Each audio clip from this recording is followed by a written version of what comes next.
বন্ধের ব্যাপারে তো আমি কালকে বললাম, তো বন্ধ তো হচ্ছে না, আমি তো দেখলাম তো সব মানুষ তো স্বাভাবিকভাবে চলাফেরা করছে।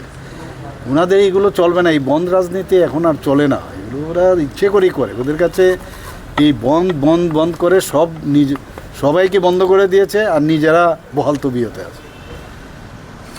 মানুষের যারা খেটে খাওয়া মানুষ এবং যাদের নিয়ে ওরা কথা বলে, ওরা আসলে ওদের কথা বলে না, ওরা নিজেদের কথা বলে।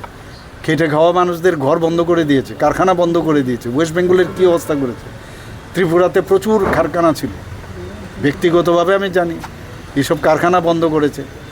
আর গরিবকে গরিবই বানিয়ে রেখেছে। এই ধরনের স্লোগান তো ওরা প্রধানমন্ত্রীজি যে স্লোগান দিয়েছে, সবকা সাথ সবকা বিকাশ বিশ্বাস আর তার প্রয়াস, যেভাবে গরিবদের জন্য চিন্তা করে, বিশ্বকর্মা যোজনাতে যাদের কথা কোনো ভাবেনি, যেসব গরিবদের, তাদের কথা মাননীয় প্রধানমন্ত্রীজি চিন্তা করছেন। আমাদের সমস্ত যারা জনজাতি গোষ্ঠী, তাদের কথা জীবনও চিন্তা করিনি, আমরা চিন্তা করছি এখন। কাজে এইসব ভাওতা দিয়ে আর এইসব বিভ্রান্তি করে মানুষকে বোকা বানানো যাবে না, যে কারণে মানুষ ওদেরকে অ্যাকসেপ্ট করছে না এখন। সেই পুরনো কথাবার্তা, সে আবার পুরনো গ্রামফোন রেকর্ড যেটা আমরা দেখেছিলাম, ওই লং প্লেয়ার রেকর্ড, সেগুলি আবার বাজাচ্ছে, ভাবছে যে যদি আবার এটাতে ক্লিক করে।